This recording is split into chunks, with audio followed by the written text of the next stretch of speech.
defensive summoner spell, get the ignite, and you're pretty much guaranteed to win any 2v2. So 3 top lane bans from the get-go. These two teams are really looking to focus on Cabochard and Shy. Trump's the prophet. He called the top lane focus, and we kept talking about Kennen, and then suddenly it just banned away, and now it doesn't even matter for Gambit in that case. But I like the Hecarim ban. Shy showed it the last few weeks in the OGN, and of course he's so good with these teleports, you don't want to risk him diving onto your backline and killing them.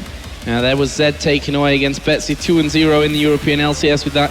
LeBlanc then taken away as well, 3-1 record for Coco, a dangerous champion for him. I think it's wise that Gambit get rid there. Yeah, and we see as soon as Zed is banned, that's where Gambit says, okay, that was our counter pick to the LeBlanc, so we have to ban it now. Rek'Sai is still open.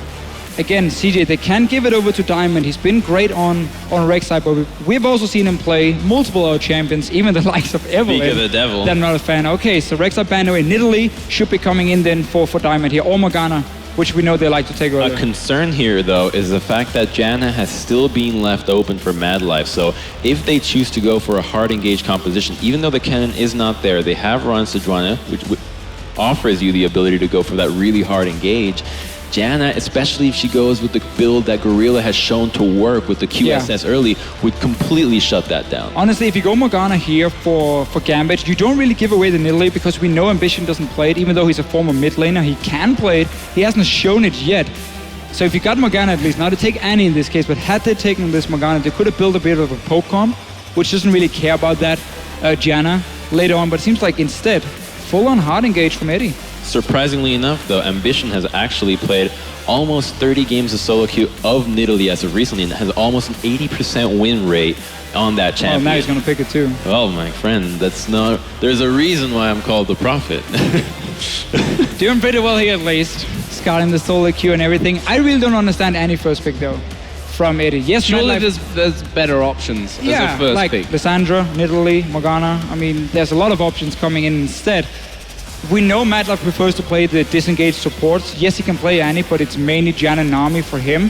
So it's not even a takeaway in that case, and it's not really a flex pick either. We've only seen support Annie coming in from Gambit, so I'm a little bit surprised about their first pick. If you go for the really hard engage, I'm still really hoping for that Sejuani from Gambit, or I guess Lee Sin, but just something that can really get on the backline and instantly pop them. I think they really have a good shot on what they'd be going for. They're going for the Lee Sin and the Corki. Now, Corki is a champion that offers so much magical damage in the mid-game power spike as well that lends me to believe that perhaps an Aurelia pick coming out from Cabochard would eventually, because you need a little bit more damage because Lee Sin doesn't pack that much in the late game. Same goes with the Corki, and it lends your top laner to be a physical damage carry because you already have the magic damage from the Annie and the Corki. I think Gambit can be fairly happy that they get Lee and Corki after first picking Annie there. I mean, Corki is the favorite champion of Space up until now, played in most games on it, 4-for-4 record.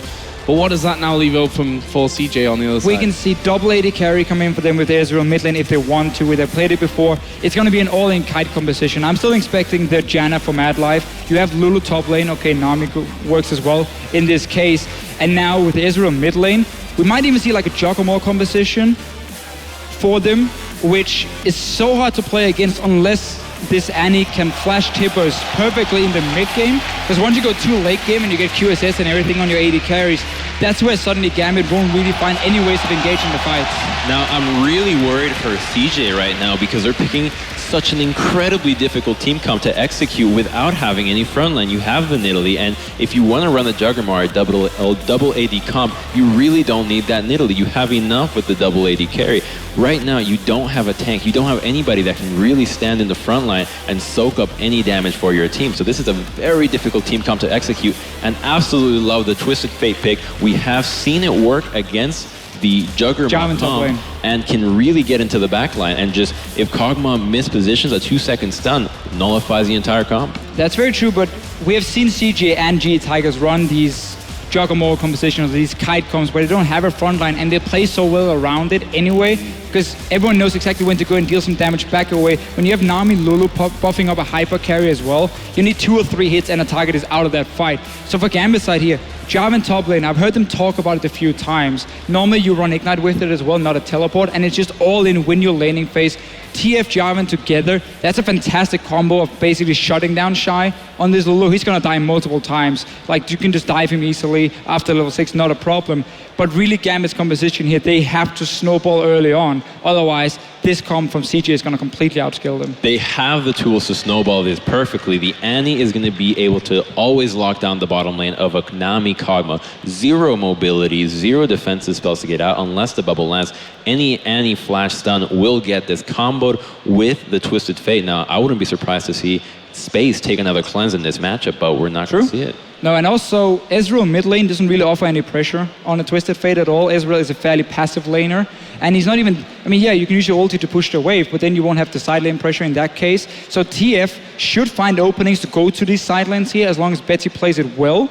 He just got to be careful very early on that the Nidalee doesn't come in and like really set him back, and then he can choose the lanes he wants to go to. Yeah, we will see a cool draft coming out here from Gambit. We'll see what they can do with it as we get on the Rift right after this.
And welcome back, everyone, to the Intel Extreme Masters. Gambit Gaming taking on CJ Entus in our first match here in Group B. Gambit coming out with the aggression, a lot of hard CC. Do you think CJ is going to be able to survive the early game, guys? I mean, that's going to be the big question here, right? Because I think with CJ running the Juggernaut composition, which for those of you who don't know is a lot of, basically, it's a pseudo protect the Kog'Maw comp, but Kog'Maw is the front line in this composition. Right. You buff him with all of these shields. They have the Nidalee heal as well in this case, and so he really has to bait the other team into these engages, but a lot of hard CC coming in the lane, so it's about CJ actually living long enough to group. Yeah, that's the thing. Well, it is time, guys, to get onto Summoner's Rift and see which of these teams is going to head to the winners match here in Group B. There is Gambit Gaming.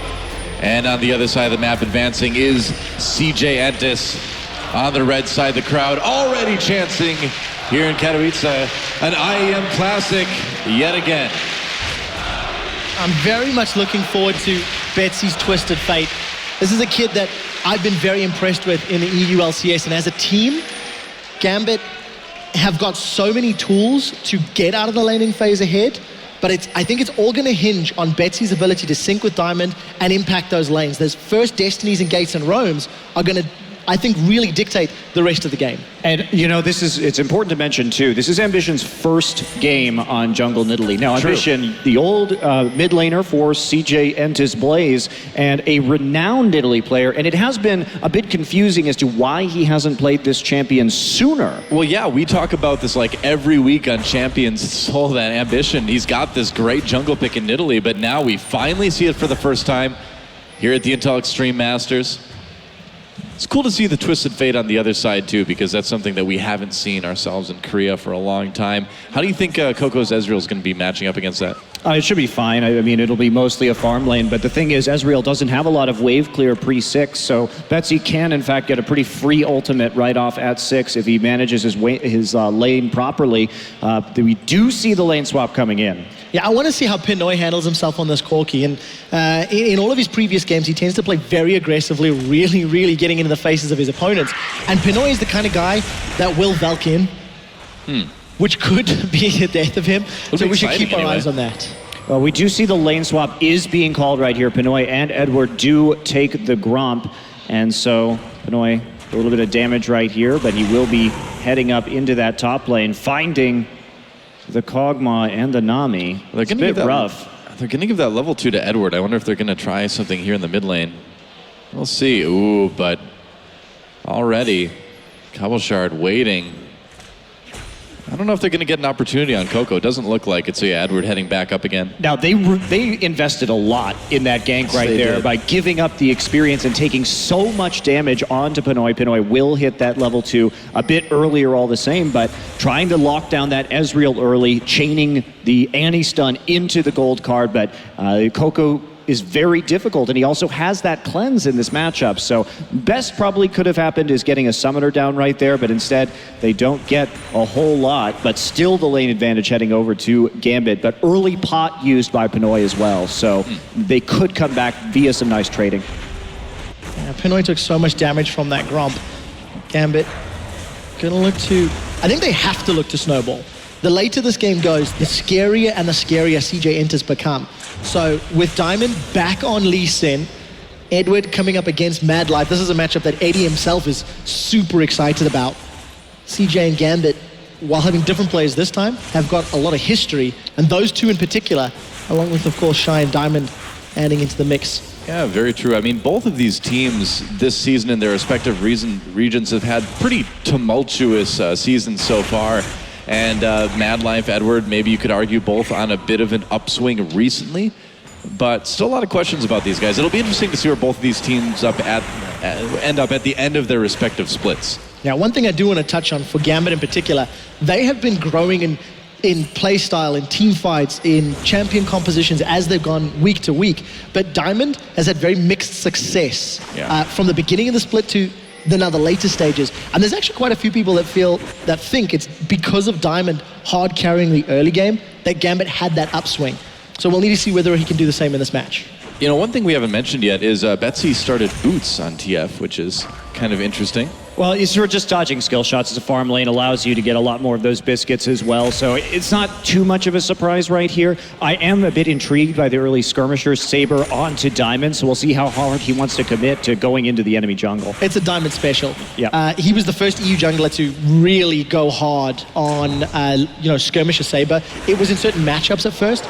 Went away from it in recent weeks, but obviously gone back to it here for IEM. That was a close Aqua Prison there for Mad Life. And Edward, I mean, he's on that Annie. You've got that hard CC, but you're so fragile on that champion. And especially against something like Nami Kog'Maw. If you get hit by one Aqua Prison, you're going to be taking a lot of hits. On the same token, I think if Gambit find an all-in and avoid the bubble, there is potential for kill threat. But gold card on Coco. They're going to come in, and Diamond chasing Coco barely escapes with his life. It's one of those situations where if you saw that ignite in the mid lane, that would have been a kill, but luckily for Coco, it's Ghost Flash for Betsy. Also, if he had probably had the Chilling Smite instead, that actually would have been a kill right there instead of the Saber. Yeah, it's a really good point. Take a look at the bubble in the top lane. Exhaust goes out. Summoner heal's been used. Eddie's trying to do the best he can, but first blood secured by Space. Eddie's trying to reply back. Ignite. Wow. He's going to get cleansed away, healed away rather. Yeah, Mad Life for CJ. Mad Life manages to keep Space alive, and yeah, first blood going to Space on CJ Entus. Man, before this last season, that's not something we said a lot in Korea. Yeah, and two, getting the early kill onto Kog'Maw is huge because he is the focus point of this composition. It is imperative that he get that advantage so that he can survive and deal as much damage as possible into the late game. So we are getting close to Betsy's level 6, however, and it's all going to be about Twisted Fate right here. Betsy must get successful ganks in the next 10 minutes, or this game is probably going to run out of control for Gambit. Gambit. CJ is too good at team fighting. They're too good at kiting. This is their mode of play. And so they'll be in the comfort zone with a fantastic composition to close. Yeah, the CJ method of winning has never relied on getting early leads. It's relied on very good decision-making and team fighting in the mid to late game. They've certainly got a composition they can do that with. I think both of these team comps actually exemplify their respective teams' play styles. Yeah, very true. CJ's all about the kiting, as you've already mentioned, Monty, and Gambit have shown consistently they're all about team fights, and they really, really like all-inning. You can see Eddie's roaming down to this bottom lane, but I don't see a lot of kill threat onto a Flash and Wild Growth Shy while he's under his turret. Looks like they might be thinking about trying it anyway. Yeah, Diamond coming down, Edward running up. They saw him with the ward, though. And there's support from Ambition coming in. This could get risky, but Destiny's available. I think they're going to use that one, Doa. They're going in. Stunned. There's the Destiny coming in. Shy getting blown up pretty quick. True Shot Barrage comes through as well, too. They do get the kill onto Shy. Ambition remains under the turret, and that was a successful gank for Gambit. They made it out. Oh, but actually, Betsy's still a little bit low. Gotta dodge. He messes around, did the tri-brush, avoids the spear. Oh, but Coco comes in, helps Ambition pick that one up. Diamond on the run now as Mad Life comes down as well. So in the end, 1 for 1, but it was a kill for Gambit. Was it enough, Monty? You're shaking your head, man. Well, you have to make that kill and then obviously not die afterwards. Betsy giving one back to Coco. They don't have any tools now to get pressure on the map. And in fact, they all get chunked out. And look at this. Mad Life and Ambition instantly in the enemy jungle getting those deep wards in. So you can't trade right now. Gambit is really, really kind of all in with this strategy. And you have to make those clean tower dives. And I think their choice of going on to Shy, you don't want to play against Shy's teleport. Shy is a fantastic teleport user. He will show up on the other side of the map. So they try and do it over there, but Mad Life was already en route, and they didn't have the wards to make sure Ambition wasn't there. Yeah, pretty much. It looks like, luckily for Gambit, though, they'll be able to pick up that red buff after the little bit of the invade for CJ. And both teams kind of backing off for now. Teleport advantage not really going for either side at the moment, as Cabochard did use his pretty much right after Shy did to get back to lane. It's going to be a little scary for Gambit if Mad Life and Ambition can keep reading the Gambit plays, because as that was what was setting up, Ambition was moving into the lane towards Shy. And if Gambit don't get the jump, if Gambit don't gain control, as we said, the late game is in favor of CJ Entus. So for a European squad, we need to see what they decide to do. Yeah, and if you notice, there was a ward that just expired deep in the mid lane, and that's the key wards that you need against TF. Those are the ones you want right on either side of the mid lane so that you can see him if he walks off and whether or not he's going to use the Destiny and the Gate in order to make those kind of plays. So if we can see CJ continuing to put those up. Oh, here we go. Another gank onto Shy, trying to get back to his turret. There's a Cataclysm with no flash. He's in big trouble here, waiting for his teammates. They can't get there in time.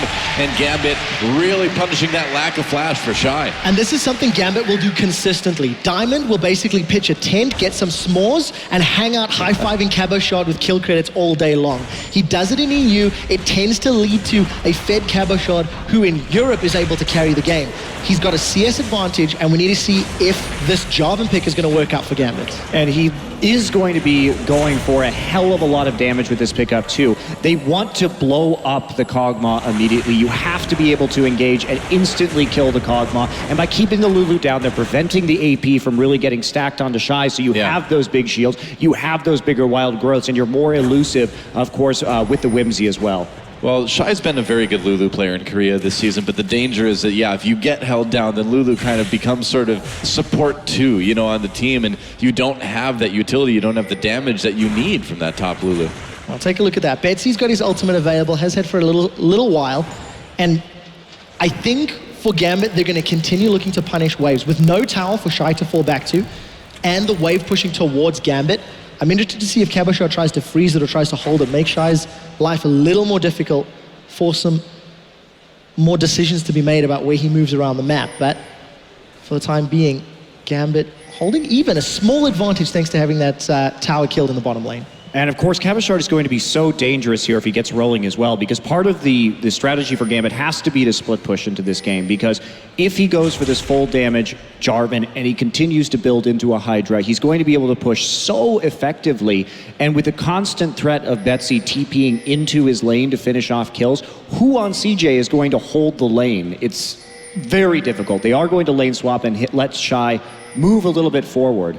It's interesting, Zex, to see if CJ can remain even, because of course if Gambit ever do put themselves in a sort of wave pushing multiple lanes, having teleport from Katowice, having that destiny from Betsy, we'll see if they can split push. Gambit as a team have not successfully split pushed in the EU LCS, but they've not played a Jarvan top nor a Twisted Fate, so we need to see if they can actually demonstrate some growth in their own playstyle today. You can see a lot better wards right now around the Dragon from CJ Entus. They've taken that threat very seriously as their bottom tower now down and they are forced to play forward. They're going to go for it. Yep, that's right. CJ starting that Dragon off. Gambit grouping. The thing is that Pinoy is still way up in the top lane. Shy has his teleport up, so that's enough of a danger that CJ should be able to take this one pretty easily, and they do. Gambit not really in a position to respond to that one, and that's exactly what CJ wanted. Betsy didn't even use his destiny for vision, so I wonder if Gambit just had no intention of fighting over that objective at all. I think that was a pretty easy one to give up. Again, with Pinoy all the way up in the top lane, I don't think they were really planning on contesting that one from the beginning. Yeah, I mean, they couldn't because of that, but at the same time, Gambit does need to snowball now and start getting those objectives now. They can't be giving up things for free when they do have a lot of TPs available. Oh, they're going to lose this bot turret too, maybe. Pinoy late to recall on the top lane, maybe a little bit greedy with the wave, and this is going to cost a tower, so CJ going to even up that tower score. This is really poor defensive play from Gambit coming in, and we'll see if they make somebody pay for it. Well, and they have the aggression. Oh man, Shy getting jumped on again. He manages to get out of the Cataclysm. Betsy comes out, lands a gold card. Another kill for TF. And he'll be able to get out fairly cleanly, it looks like. And again, off of Katowice's laning, but Betsy gets the kill credit. I think that's very important. 2 Destinies used, it has resulted in kills, and it's going to get another tower. And Lulu, too, a champion that isn't very useful late if you fall this far behind. So Shy really going to have some work to do in the late game. But Coco's been left alone to pretty much free farm right here. And Ezreal is one of his best champions, and he has shown time and time again he's outplayed Faker on Ezreal in games previously. So it's something that you have to take as a very serious threat here. And I'm curious what he's going to be building this game. If he's going to be going for Trinity Force next, or if he could be going for the Iceborne Gauntlet instead, which in this situation may be a bit better. It will prevent him from getting blown up by Katowice, and they need a lot of ability to kite. Yeah, and you notice that Edward, he's also gone for an early distortion on his Moby Boots upgrade. Every single thing about Gambit's team comp is just engage, engage, engage. We've not seen Eddie necessarily have an impact yet. In the laning phase, the head-to-head didn't really go his way, but there is a big CS advantage for Pinoy, 30 over spaces Cogmore, so that's nothing to be sniffed at either at the 15-minute mark. Yeah, and also the distortion enchantment on Betsy as well, so this is a very focused Gambit. They came in with an interesting strategy, and it has given them a small lead at this point in time, so whether they can hold it out into the late game, obviously they've done some work on Shy so far, and Shy, again, having to fall back to a tier 2. And more importantly, if Gambit can make use of Pinoy's power strike. He's just finished his Trinity Force. The rest of the team has been moving at the right time, but it was Pinoy that was late, leaving the top lane, that cost Gambit a tower. They can't afford too many of those mistakes. Yeah, this is great. You're absolutely on point. Look at this. Everybody moving right into the mid lane right now. And they don't have great wave clear. Coco has to ult in order for them to really make short work of these waves, and they could just group and push for the time being. You know, Ambition's Nidalee, we did talk about him being such a good Nidalee player in the mid lane back in the day, but he hasn't really been around that much. He's gotten a lot more farm than Diamond, but Diamond's been creating the kills. I wonder how a Rengar pick would have maybe worked out in the place of this Nidalee. Well, he was still there to counter gank with Nidalee in that bottom side, and look at this, more action. Edward in the bush. Wow, Ambition doesn't check it. They're going to turn. There's the Timbers. Ambition take it out. The gank comes in anyway. They don't even need it. Meanwhile, Diamond in a little bit of trouble. They'll be able to back off, though. Ambition just walked right past that bush, didn't he? Well, actually, I think Gambit could have gotten a lot more right there had they planned that one better, because Diamond was in underneath the turret, and they invested both Cataclysm and Destiny into killing Ambition. So they may have been able to clean up even more and perhaps gotten to tier 2 had they saved some of these abilities. Instead, they're going to take a lot of damage onto their mid lane turret from Coco. So there was a lot used for just one kill right there, and Gambit is dependent on these cooldowns in order to kind of keep this game moving forward. It is true, and with the Dragon coming up in about 2 minutes, they're going to need to be very, very careful about how they use this when that gets a little bit closer. Pushing up that mid lane for now.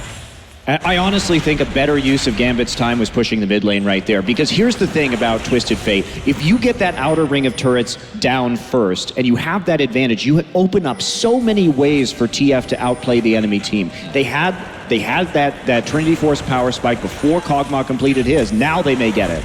Well, we'll see if they can commit. Diamond and Cabochard all the way towards the top half of the map, so not a full complement of Gambit members in that mid lane. Shy 0-3-1 this game. He's been held down pretty fast, but he has managed to finish that Morellonomicon.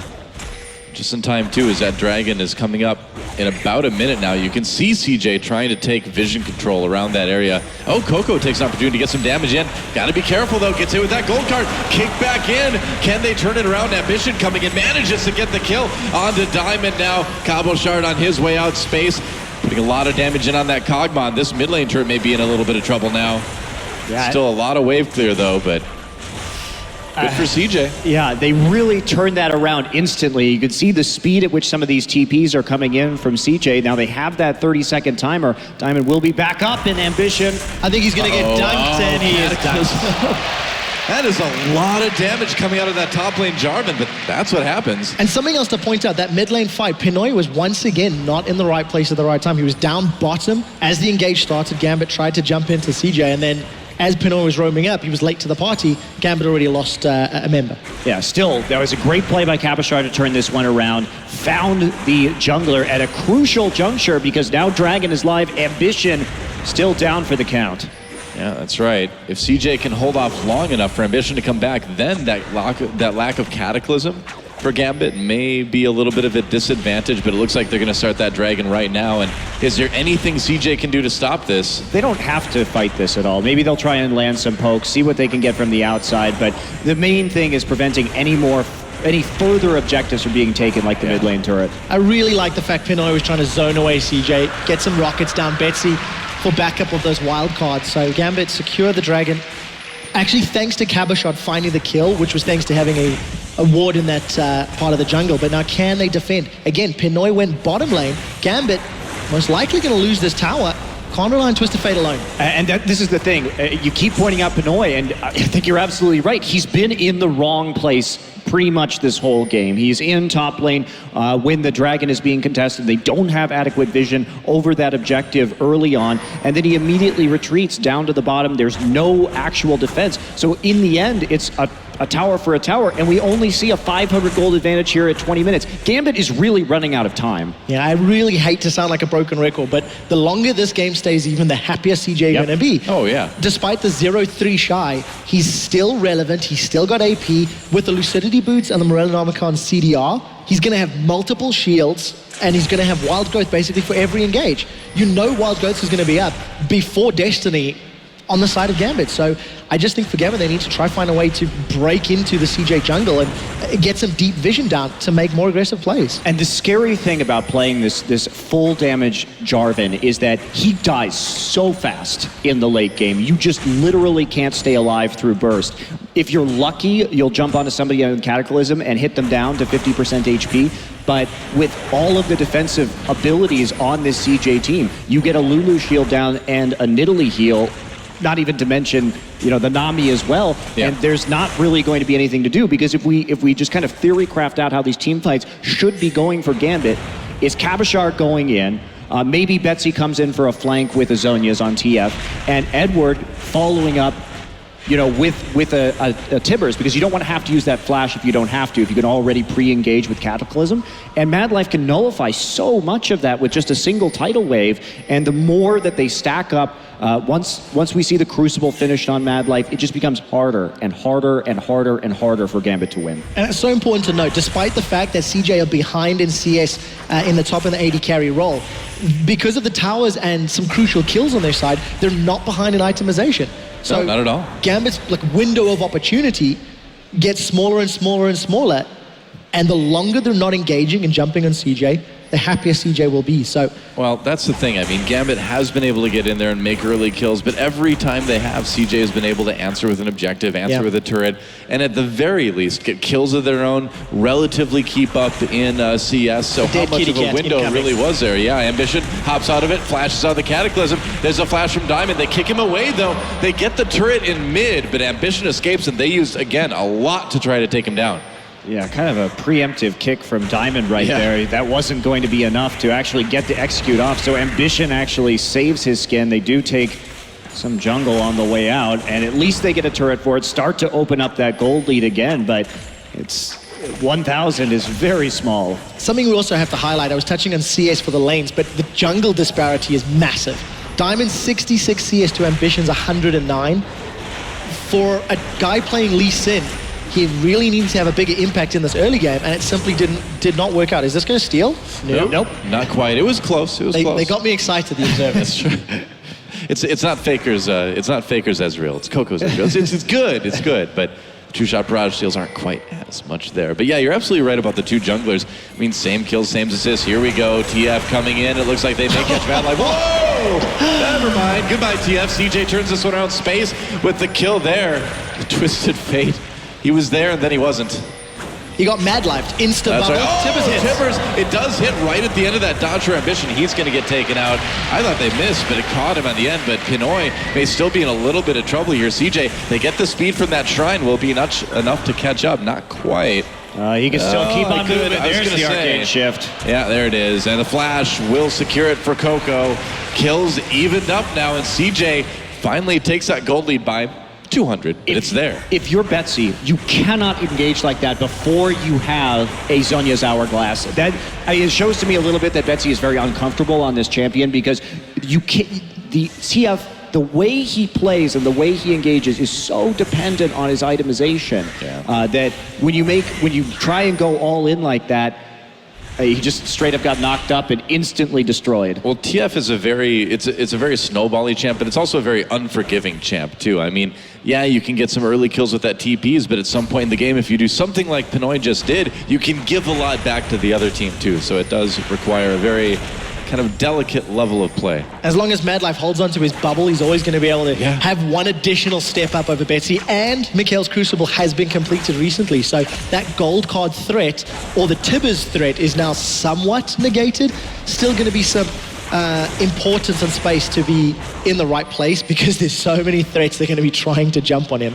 Yeah, Ambition too. Just in terms of the itemization, he's narrowing in on a Zhonya's Hourglass right now, which will be absolutely huge for them. That's just another way that he can dodge all of this hard CC that's going to be aimed at him. And the Nidalee, like you're saying, the farm differential is going to be very big, because Nidalee is such an insanely powerful late game jungler on 4 or 5 items. Her poke is just absolutely enormous. The heal that she gets, and she's just going to make the Kog'Maw auto attack even faster than he already is. Really not very confident in Gambit. They've lost that gold lead now by 25 minutes. It's been a defensive game from CJ, but this is typical CJ. Wait it out. Play for the late game. Yeah, I mean, this is like a very, very, very typical CJ, because the early leads their opponents get early on doesn't seem to matter a whole lot. For years, they've relied on the mid and late game in their team fighting. They will lose that turret up and top. Small misplay, I think. But then again, CJ don't have the strongest wave clear, so it would have always been difficult to defend that tower anyway. I think they'll trade it for a dragon, though. I do think there is a tiny, tiny bit of threat that if Gambit can surprise CJ, maybe from the flank, maybe from a Destiny, because of the all-in damage of the Jarvan and the theoretical damage of the Hourglass TF, there is the possibility to eliminate Space or Coco early, but that is the only way for Gambit to really make a play. in that scenario, and it's going to be so difficult to pull off if they get CJ all the way to the inhibitor turrets. There's not a lot of space to jump in behind or destiny behind for Gambit. Yeah, Gambit, this also goes back to the fact that they think they were really too passive and focused on kills. When you get those kills, you have to make sure you're instantly in that right place to continue to knock down those towers and just snowball that advantage. So they got that lead, and then it just kind of slowly drifted away without them pressing and playing aggressively enough here. Well, Gambit, for now, in a little bit of a rut as they try to find a way to sort of bring this one back around to their side. The team fights are going to have to be, and this is where the kind of unforgiving part comes in, is that their team fights, they can win them, but they have to be so perfect on every single thing they do. And if they don't win one soon, we're going to see, you know, more CC counters. We're going to see more cleanses. Banshee's Veils are going to maybe start coming in here too. And all of that hard CC is going to get shrugged off pretty easily by CJ. Yeah, and even if you do get all that all in, Shy's very close to finishing a death cap most likely. Yeah. So all of the shields, the wild growth is going to save whoever you try to jump on top of. Eddie has been sitting on this Moby boots, distortion boots for the better part of 15 minutes. And we've simply not seen enough engages. If you're going to invest that much gold, I feel like you should be looking for those opportunities. Maybe this is that time. Well, they might try to catch Ambition here. Pinoy and Edward right there. There's a flash shivers, but it's just going to get cleansed immediately. Mad Life there with the Mikhail's Crucible. They'll turn this one around. Edward, there's the tidal wave. True Shot Barrage comes in as well. Can they maybe catch Edward? And Pinoy, Betsy there to defend. Maybe a little bit of an overreaction for ZJ, but maybe they'll get something out of this after all. Edward still being chased. That's another kill for Space. 3-0-2 now on that Kog'Maw. You have to be grouped if you're Gambit, because you cannot hope to escape the speed of this CJ composition. They can turn it around on you so very quickly. The mobility off of Nidalee, the speed boost that you get from Nami, the speed boost that you get from Lulu, there's no escape. You have to commit 100%. And it's so funny, right? We just talk about Edward looking for times to engage. He does it without the backup of the rest of his team. And, you know, in these skirmishes, CJ is always going to have more utility or more damage or more mobility. So, like you've already said, Monty, Gambit need to be grouped. The one thing that does play into Gambit's favor a little bit is the ring of vision that they've stuck down through CJ's jungle.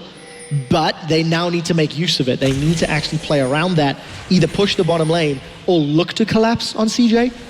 Well, we're still kind of seeing Gambit try for plays that may work at like 10 to 15 minutes, but don't work at 30 minutes. You know, the itemization is there for CJ now. We saw Ambition get out of that last gank so easily with the cleanse from Mad Life. Oh, Betsy, he's looking for blood, Doa. Yep, Can he find it? He's trying to go in. Well, he's going to try to find it on the Space. Space genuinely in a lot of trouble here. Cataclysm comes in, and it looks like, wow, he flashes out. Tries to run, but still the shutdown for Cabochard. And a kill for Gambit. They managed to find Space on his own. Meanwhile, in the mid lane, CJ trying to defend that turret. Looks like they will for now. You can see, I mean, the ganks are still there for Gambit. It's a good kill, but can Gambit get a tower off of it? That's the question. The big damage dealing threat from CJ's away, but Shy's got the strongest wave clear outside of True Shot Barrage for the team.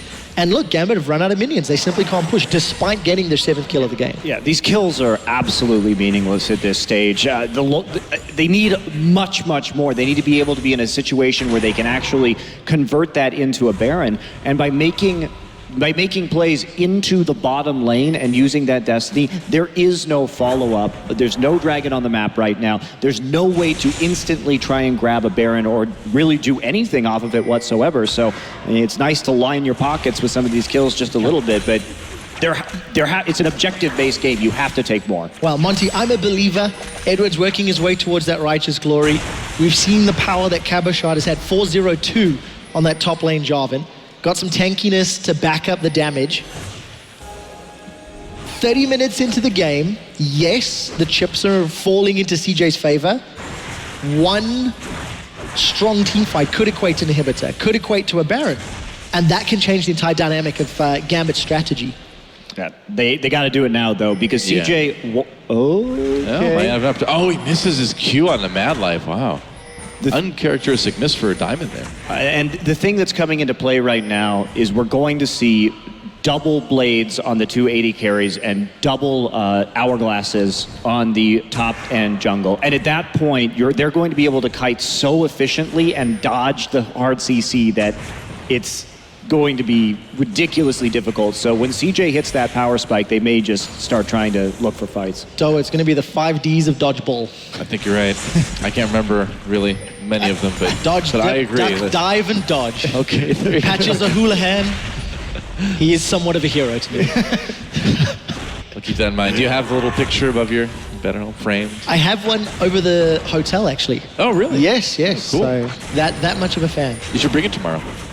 I'll do my best. Set it on the desk. I'll do my best, but it might be sacrilege. You know, he belongs at home. I see. Home is where the Houlihan is. Well, you know, when people ask you how can you sleep at night, now you can just tell them, well, I've got that picture and he helps me get through it.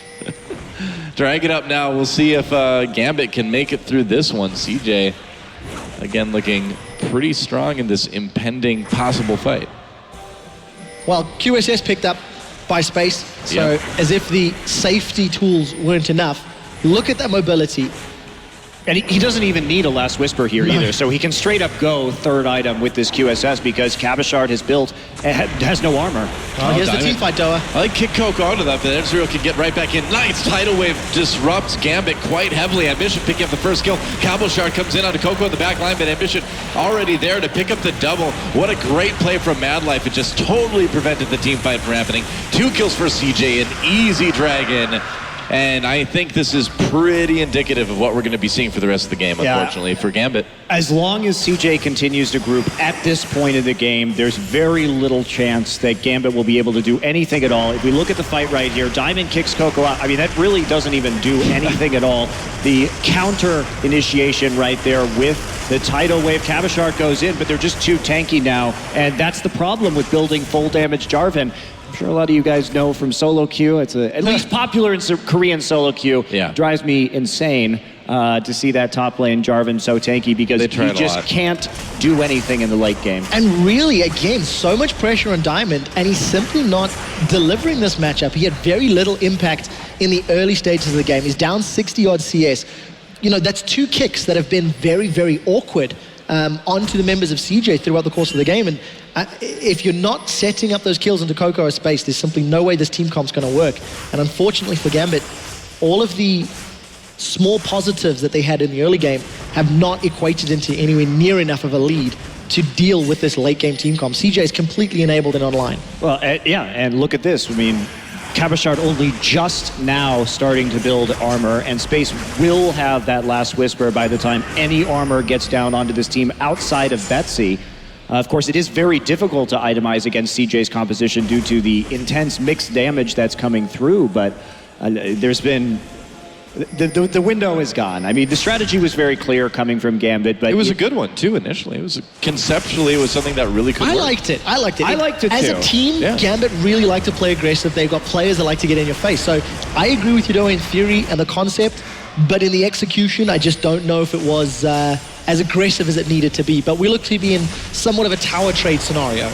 Yeah, and CJ can push this one all day, man. I don't think they're too worried about the trade. You can't base race this at all. Look at how fast they're just tearing through those. And they're just going to go right onto the inhibitor turret. I mean, the bot lane for Gambit is there to try to defend, but this is not a race that Gambit wants to take apart in. And one of the scary things now for this game as well, too, that with the double blade on CJ, if they get an opportunity, they can take down Baron so fast. Yeah, it's ridiculously quick Barons that are possible here. They need very, very little time. The crab will be expiring right there, and so will the last shred of vision around that Baron. Yeah, and despite the gold and kills and towers looking even, the headroom for CJ Entus' team comp and the possibilities that they have, on the condition they don't give up an early kill, CJ can simply do whatever they like in a team fight because that is Gambit's only way of winning a team fight.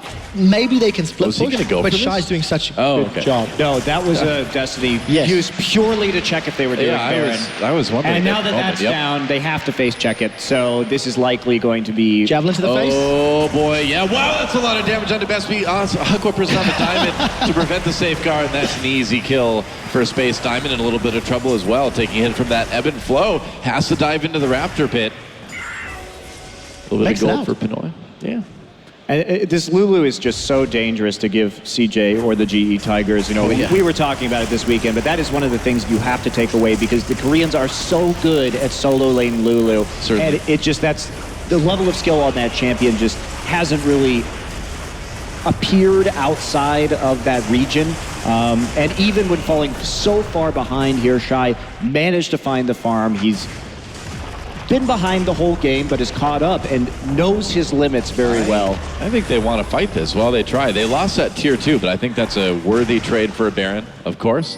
And that's exactly what we were just talking about, right? A small opportunity for CJ and a very quick Baron. Yeah, any day of the week, you'll trade an inner turret for a Baron. But for Gambit, you know, they tried to make this work, and unfortunately, they've fallen behind. I really want to reiterate the Lulu solo lane. Just it has been underwhelming in Europe, but Gambit, they might find ambition one more time. Yep, that's right, trying to take him out. Mad Life with a big Aqua Prism, not quite enough to save him though. Nice Cataclysm from Cabo Shard. That may be a kill on the Mad Life. Certainly will be. Edward picks that one up. And so Gambit still showing they've got some teeth, catching a couple members of CJ in the jungle. And if only that had happened before the Baron was done, because that's exactly the play that Gambit would need to actually contest one of these objectives. And Ambition has been playing a little bit foolishly without vision at points during this game and getting caught out. And he really makes his team pay for it right there. Well, his Nidalee has been okay. You know, it hasn't been really spectacular, but it hasn't been that bad either. And I think one of the problems we've been seeing with Ambition all season long in Korea is that sometimes he does get a little bit kind of wacky in where he decides to walk in the late game. Well, he's been so do or die based on his ganks on Coco in the mid lane as well. That's really been the heart of CJ's strategy, is to get Coco rolling. This game he just chose to farm, wanting to play passively, wanting to respond to the lanes instead. But he hasn't, I agree, been the biggest factor. He's farmed up well enough. Banshee's Veil now, Hourglass complete. He's even got the defensive stats to back up the AP damage on that Nidalee. Interesting to see that he picks it up at the Intellectual Masters World Championship. Arguably, because the competition plays so much Nidalee. Yeah, I mean, it is interesting. Forming it to be a contested pick in that regard. Yeah, I agree with you. I think this is the time to bust it out. For sure, just because we do see such an emphasis on that jungler from a lot of these Western teams. Well, we knew it was going to happen for Ambition at some point too. You know, like we mentioned before, he was such a successful Nidalee player when he was a mid laner on CJ Blaze that it seemed natural that eventually he'd move into the jungle Nidalee as well. And this is his first game on it competitively as a jungle Nidalee. Well, he's got the AP to back up his former mid lane ways. Look at all the Gambit wards in the bottom half of the river. There was 5 of them in this area. So there are Were Dragons being started. But again, Gambit, they need to try find the right target. And look at the poke damage from CJ. And also Gambit the heals. Can't find an opportunity. Yeah, Coco did take a little bit of damage right there, but instantly back to full. Now Dragon getting very low. Coco already looking at that team fight. Actually, Diamond stole the Dragon. CJ comes in though with a kill onto Betsy, so getting a little bit of revenge for that one. But I think Gambit, they really do need to prevent those dragons, and I guess Diamond jumping in and stealing, that's one way to do it, huh? Well, that did prevent the 4 dragon stacks onto CJ, which that is pretty would big. have made this game accelerate towards its close, but they're just dashing up the mid lane, and with Betsy dead, they lost a lot of their wave clear right there. No Destiny used, no Righteous Glory used. Gambit were half-hearted in that engage on the dragon. Ends up costing them, but Diamond has stolen a few this year already.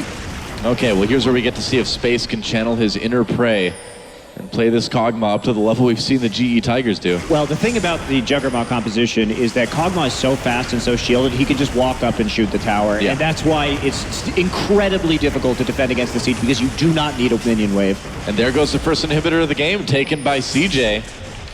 Just like clockwork, just so well executed. Yeah, very, very crisp. The thing about CJ and the thing about the Korean teams in general is that they really know how to get everything they can out of small advantages. You know, they're very decisive about, okay, we got this kill, now we need to move in and do this immediately. And when you don't hesitate like that, you can get them. It's quite funny to see as well, because Gambit's comp had so much threat, but it was also very, very linear. So in order for Gambit to have made this work, they also needed to play around the vision very well, and they simply have not had enough vision control behind CJ's lines. So every time Gambit have looked to engage, CG Entus have been well aware of it. They backed away. If you think of that previous Dragon fight as a prime example. And the only times that Gambit have really picked up kills was either camping Shine Lane or jumping onto Ambition where CJ didn't have that the wards placed. Yeah, that is true. Mad Life here with the Talisman as well, picking that up. We did see it used during that last engagement. Just another tool to get out, kite out of these engagements. And it's And an elixir of sorcery as well. You got to pick up that extra AP. You know, I like the true damage on my tidal waves personally. Hey man, this is just the next step to like Nashor's Tooth, and then you could just go full attack speed damage on me. Oh, Ambition a little bit of trouble. There's the gold card. Zonia's right after that though. Does it give CJ time to respond? Ambition's still in trouble. There's the Cataclysm. They use so much, but they do get it. Betsy with the kill there. How is CJ going to respond? Coco over the wall has got a lot of shields. There's a QE combo though. Tidal Wave comes through, doesn't save Coco. There's a double from Betsy. Benoit still a little bit low here. They are pushing CJ back, but no. So wow, CJ Space gets the triple kill. Is he gonna get more? There's the quadra. Cobble Shard already way back though. I don't think this is gonna be a penta, but CJ's trying, man. They're rushing for it. But this Kog'Maw, man, he has reached critical mass. He is doing so much damage now. And that's the thing that works so well in this composition. If you invest as many cooldowns as they did on not Kog'Maw, Kog'Maw will kill you. Yes, that is true. Composition win. That's what CJ happy for. Throw it on the front line, throw it on Ambition. It took so long to take him down. CJ, clean up. They're going to get another inhibitor from this one. Death timers are still so long. Yeah, the death timers are getting to be a bit of a concern. CJ may be able to push this one a little bit farther. They certainly don't need to, and yeah, they're not going to. But with 2 lanes of super minions pushing through, and like we just saw, you know, well, like we're seeing now, look at everything they use on Ambition. Yeah, Ambition actually dodging the gold card right there with the Zonia's Hourglass, and then the knock-up, so they invest so much into taking out Ambition, and yet here comes the cavalry at the end. Coco right there on the side, the zipping forward Kog'Maw. You start to see how much damage he can do. Cabashard goes in again, gets knocked up, and it's just lights out for Gambit after that. They don't have any more tools to deal with this. Space perfectly happy, face tanking everything in the world right now. And Diamond certainly not able to do enough damage. Space just lifesteal tanks him out of the rest of that fight. Yeah, that's a quadra for Space. And now Baron, the point of contention for these two teams. Look at all the Banshees fails too as well. The top and jungle still for CJ. Looking pretty safe. The longer Gambit try to dance around Baron in the river, the happier CJ's going to be. They got super minions in 2 lanes. It's just a matter of time until CJ either decide to commit on Gambit to let the super minions do the work or go for Baron. Because again, they're going to melt that so quickly. And as long as Gambit is in the river, they're not defending their base. So it's just a ticking time bomb here until CJ have enough presence either through minions or to maybe catch Eddie out of position. Well, the nice thing that Gambit has had this entire game is that they've had great control over the Rift Scuttler, and that has actually delayed CJ quite. Holy smokes, that is a fast Kog'Maw. Goodbye, Edward. Yep, Kog'Maw is basically a nightmare for everybody on Gambit Gaming right now. He's fast, he's got shields, he does tons of damage. The Juggernaut. Yeah, that is it. That's it right there. And this is why you have to ban Lulu, because the Juggernaut, you don't ban the Kog'Maw, you just ban the Lulu because it shuts it down. It is core to this composition, and it's something that no one really else but the Koreans have been able to pull off. We've seen it work sometimes in China. Snake especially has been running it, but this is the GE Tiger special right here, and CJ delivering. Yep. Not very frequently played in EU, but does have 1 or 2 wins under its belt. But fact of the matter is, Space is unstoppable, but Cabashard wants some. Yeah, Cabashard coming in, but look at just all the damage the Wild Growth keeping on the left. Tidal Wave comes through, 1 kill for Space, double kill for Space. Corky manages to get one in onto Coco. Ambition returns, but CJ cleaning out this fight easily. There's an ace, only losing Coco. And that is going to be the end of the game. Looks like they were like, oh, we don't really need that inhibitor after all. The Nexus turrets go down. Only Edward up to try to defend, and CJ Entus off the back of the Juggernaut strategy will be able to survive that aggressive early game from Gambit Gaming, take down the Nexus, and win the first game here in Group B. GG. Well, I don't know. They just couldn't push that advantage hard enough, and CJ